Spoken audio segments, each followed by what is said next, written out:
আসসালামু আলাইকুম। এটি হচ্ছে সুজুকি জিক্সার বাইক।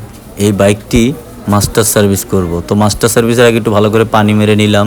তারপরে বাইকের সমস্ত বডিটা আসলে খুলে নিব। প্লাস্টিক যে বডিগুলো থাকে এগুলো সব খুলে নেব। তো খুলে নিয়ে তারপরে আমরা আসলে বাইকের কাজটা শুরু করব। তো ট্যাঙ্কির ভিতরে মোটামুটি জং টং আছে, আমরা এগুলো সব রিমুভ করব, সুন্দর করে ওয়াশ করব ভেতরে বাহিরে। তো সাথেই থাকুন আপনারা।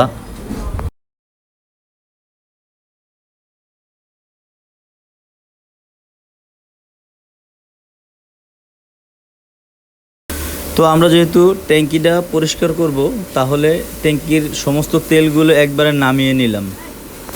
তো বরাবরের মতো বাইকটা এটাও ফাইনাল একটা ওয়াশ দিয়ে নিলাম, যাতে পরিষ্কার কাজ করতে পারি। আর পরিষ্কার থাকলে কাজ কইরাও মজা লাগে। এবার হচ্ছে মোটামুটি গাড়িটাতে আমরা একটু হাওয়া মেরে নেব প্রতিটা জ্যাকে, প্রতিটা পয়েন্টে, যাতে কোনো জায়গায় কোনো সমস্যা না থাকে। এবং জংগুলো একটু ঘষে নিলাম। তারপরে গাড়ির সমস্ত পার্টসগুলো আলাদা আলাদা করে ধুয়ে নিলাম।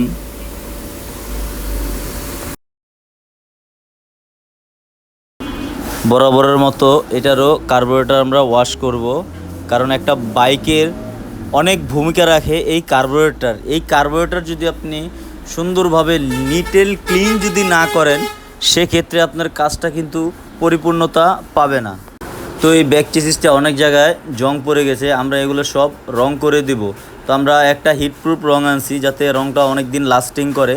তো এই হিটপ্রুফ রংটা আমরা সুন্দর করে মেরে দিব ব্যাক চেসিসে।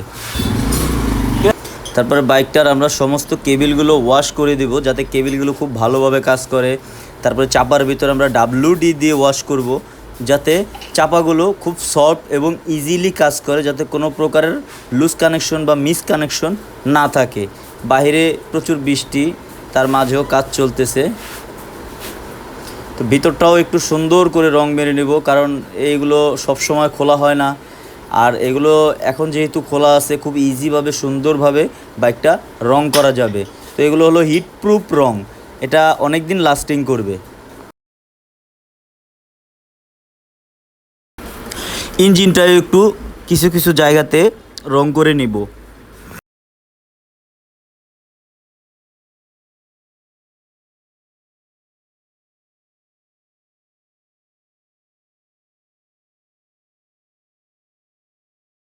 তো মোটামুটি আমাদের রংটা প্রায় রং করার শেষের দিকে। তো এখন আমরা চাকার বেয়ারিংগুলো বদলাবো। এই বাইকের আমরা 5টা বেয়ারিংই চেঞ্জ করব, সামনের চাকা এবং পেছনের চাকা। আপনারা দেখতেই পাচ্ছেন এগুলো অরিজিনাল বেয়ারিং। তো আমার কাছে মনে হলো যে একটু গ্রিসটা কম, তাই আমি একটু গ্রিসগুলো বাড়ায় দিলাম। আর আমাদের এখানে মাশাআল্লাহ রাস্তাঘাট তো 12 মাসই পানি থাকে, সেই জন্য আমি একটু বেশি করে গ্রিসগুলো দিলাম, যাতে গ্রিস ভেদ করে পানিটা যেতে সময় লাগে। তারপর আমরা এই বাইকটির ট্যাবিট মিলাবো, প্লাগটাকে একটু ভালো করে পরিষ্কার করে নিলাম। এখন আমরা এই বাইকটির সামনের চাকার বেয়ারিং বদলাবো। আপনারা দেখতেই পাচ্ছেন বেয়ারিংগুলো অনেকটা জং এসে পড়েছে এবং অনেকটা গজে চাকাটাও আপ ডাউন করে, যার কারণে আমরা নতুন বেয়ারিংগুলো দিয়ে দিলাম। আরেকটা কথা না বললেই না, আপনারা দেখছেন এই বাইকটির এসি পাম্প। আমার মনে হয় না কখনো এই এসি পাম্পটা কেউ পরিষ্কার বা এটার একটু হাত দিয়েও দেখছে। এটার ভিতরে এত পরিমাণ ময়লা, অনেকটাই ময়লা। দেখেন এটার কালার থাকে সাদা, এটা হয়ে গেছে পুরোটাই কালো।